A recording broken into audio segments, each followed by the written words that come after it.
Hi, my name is Evan O'Connor, and I'm going to be talking about the United Nations Sustainable Development Goal number 12, which is responsible consumption and production.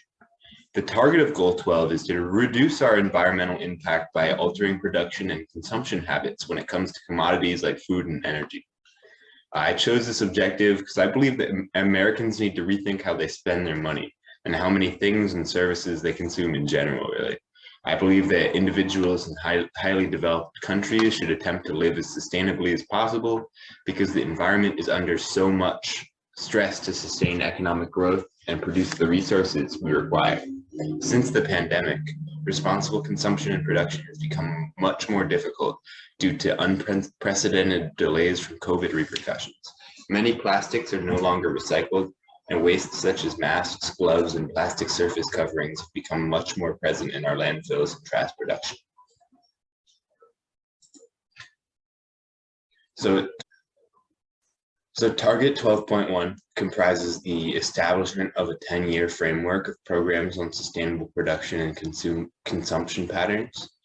This target is important since the global material footprint increased by 17.4% from 73.2 billion metric tons to 85.9 metric tons in just 7 years. This goal emphasizes the use of recycled resources over raw materials in order to produce a more efficient production cycle. As of 2020, 82 separate nations have implemented a sustainable consumption and production action plan. That's only 42 of all countries.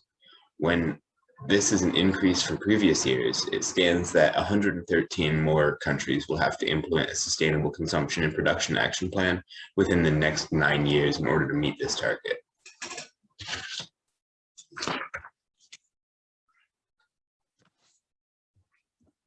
Target 12.2 is sustainable management and use of natural resources.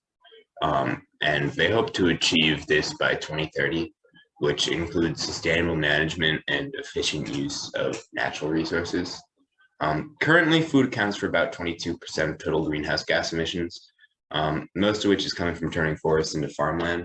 Also, from like 2010 to 2017, the world has seen a 39% increase in total material footprint from biomass. Both of these effects are something that this target is aiming to mitigate. So target 12.4 and target 12.5 are relatively similar.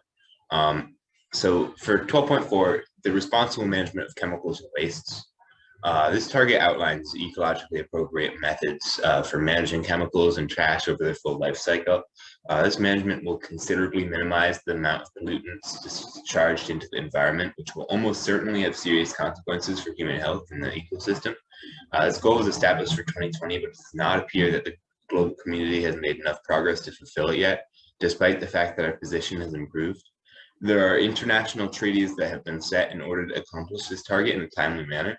One of these treaties is the Montreal Protocol, which aims to phase out the consumption and production of ozone-depleting chemicals.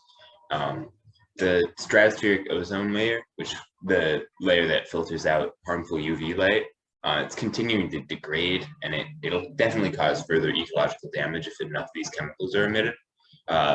Another convention, the Rotterdam Convention, which encourages shared responsibility when importing hazardous chemicals, as well as the Stockholm Convention, which strives to prevent or limit the production and use of persistent organic pollutants. These are very similar to the Montreal Protocol, all striving for reduction of management of chemical waste. Target 12.5 is pretty similar in nature to the previous target, substantially reduce waste generation. By 2030, their aim is to substantially reduce waste generation by preventing reduction, recycling, and reuse. Target 12.8 is to promote universal understanding of sustainable lifestyles. According to the UN, the goal is that by 2030, people everywhere will have the relevant information and awareness for sustainable development and lifestyles in harmony with nature. And Target 12C, the goal of Target 12C is to eliminate market distortions that promote wasteful consumption with a focus on the fossil fuel industry. This is significant since the Paris Agreement asked for global warming to be kept to 1.5 degrees Celsius.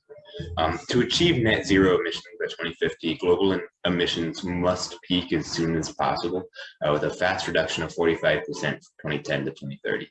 Right now, we're nowhere near achieving this goal. I believe that this continuous growth is attributable to greater industrialization and higher economic production. Thank you, everybody, for listening. And I hope that you will think about what you consume every day and how it affects the environment in the future.